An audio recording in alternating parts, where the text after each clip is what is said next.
Hey, your girl here. Okay, so I'm here to do another chat on singleness. I did one a couple of weeks ago, and the response was a lot more than I expected, and so I wanted to come on here. It's not necessarily a part two, but at least give another chat around the topic of singleness. So again, to give context about where I'm coming from when I'm talking about this, I'll give you a few facts about myself. I'm in my late 30s. I've never been married and don't have kids. I haven't been in a relationship for a number of years. Thirdly, I'm born and bred in Zambia, Africa, so African cultural context. If you know, you know. Fourthly, I'm a Christian. I was born again at a very young age, and so I've grown up in church. So, church cultural context. Again, if you know, you know. And lastly, I love the concept of marriage. I would actually love to be married one day, and have my own kids. So, having said all that, I am here to then talk about something else. So, again, heads up. Before people start commenting about how you need to put yourself out there, you need to be intentional about getting married, just assume that those things are happening and that is not the actual point of this discussion. So let's stick to the topic at hand. Okay, so on the aspect of singleness, I want to talk about how singleness is sometimes explained. So other than the video I did the last time around singleness being a waiting season and all that jazz, I want to also speak about how singleness is then explained by other people to kind of, I don't know, comfort the single person, aka myself, in this season. I'll give you an example, several examples. Firstly, of where I'm coming from, right? So firstly, I'll give you the story of Job. So we know the story of Job is where all these things are happening to Job. He's a righteous man, and then his children die, his animals die, he loses his wealth, he loses his children, he loses his health as well. And the only person that remains is his wife. But anyway, and three friends come up to him and they're trying to comfort him in that time. And at a point in time, they're always telling him, Job, fam, you must have done something. Just repent. You must have done something in order for all these things to be happening. Just be honest. And Job is like, fam, like I didn't do a thing. And a lot of times when you read a story like Job, you tend to put yourself in as the central character. But there was a point in time where I started reading the story of Job and I actually started picturing myself as one of his friends. And it's kind of been my litmus test for the kind of friend I am. And I'm going somewhere with this. Stick with me. Again, you read the story of Hannah, right? Another story. The story of Hannah. The Bible tells us expressly that God closed her womb, right? She's taunted. She keeps on being taunted around the fact that she is barren.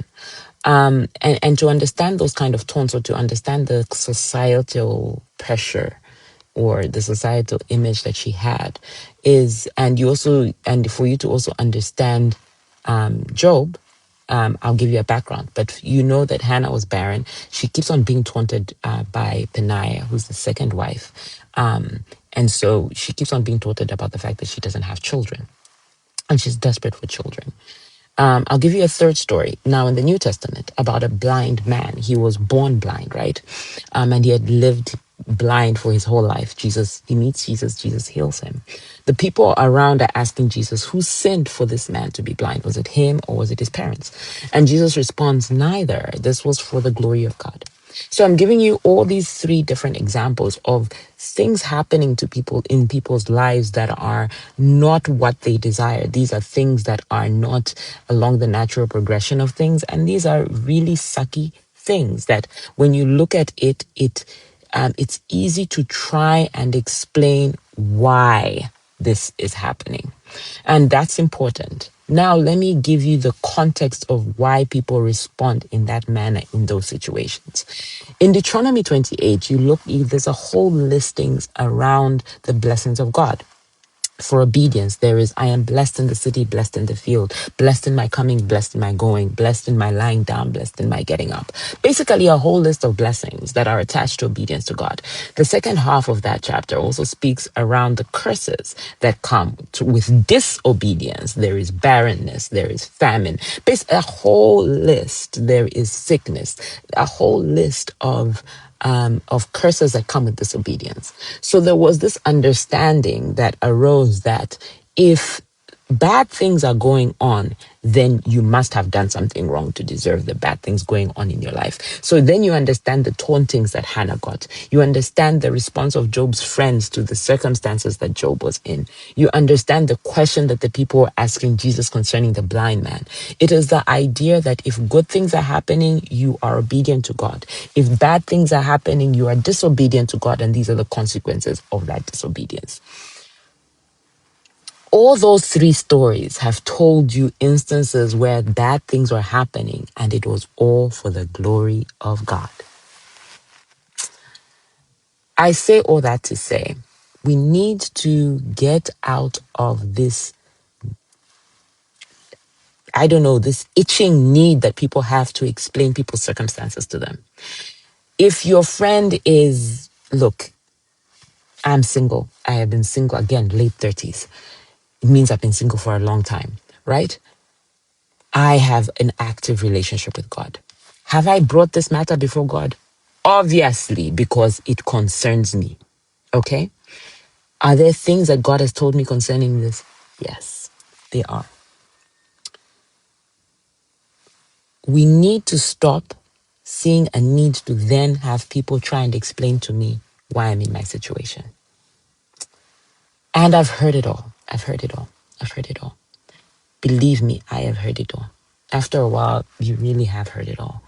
And it doesn't help. What I'm trying to say is you end up sounding, this is what it ends up sounding like over time.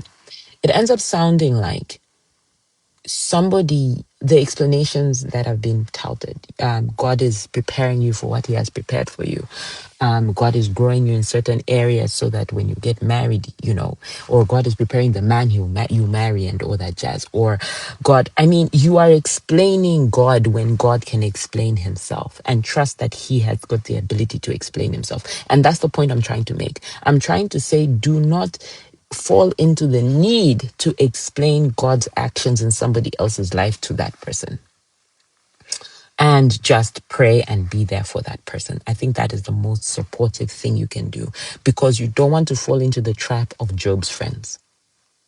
You don't want to fall into the trap of Job's friends. Pray for them. Be present in their moments of need. Be present in their moments of happiness.